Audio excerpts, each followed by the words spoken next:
So in this video, we'll review Kent State, the protest that ended up in the National Guard opening fire on American teenagers and how that relates to Vietnamization. So first, the reason for the protest was related to Nixon's plan for peace. So Vietnamization is Nixon's plan for peace. It was very clear that we weren't going to win this war. There was no way to defeat the VC. We'd been involved in Vietnam for 10 years. 53,000 Americans had died in this conflict, and there was no end in sight. So instead of saying, like, well, we lost, this idea of Vietnamization was that the US military would gradually withdraw, and ARVN, the South Vietnamese army, would continue fighting. So remember, this is the group that the US has trained and advised and provided supplies to since the early 1960s, so for a decade.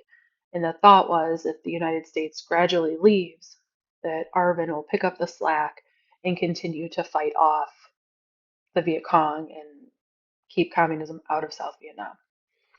So while Nixon's saying that's what he's going to do, he also starts bombing Cambodia, which is this country here next to Vietnam. So people are not happy. They're like, what is happening? We elected this guy because he said he was going to end the war. He told us that he had a plan for peace and that the US was going to withdraw. And then he starts bombing another country. Now, the reasoning for this bombing in Cambodia was to try to disrupt supply lines and to buy ARVN a little bit more time to prepare to fight off the VC and like pick up where the US was leaving off. But for Americans, this looked like Nixon was not being honest about his plans. So protests broke out all over the US, especially in these protests happened a lot on college campuses. And Kent State is a college in Ohio where one of those protests erupted.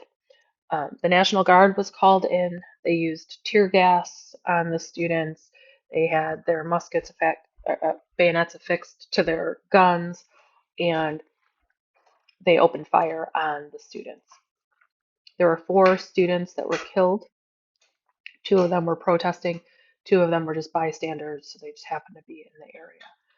This causes the anti-war movement to grow even more. People are done with this war.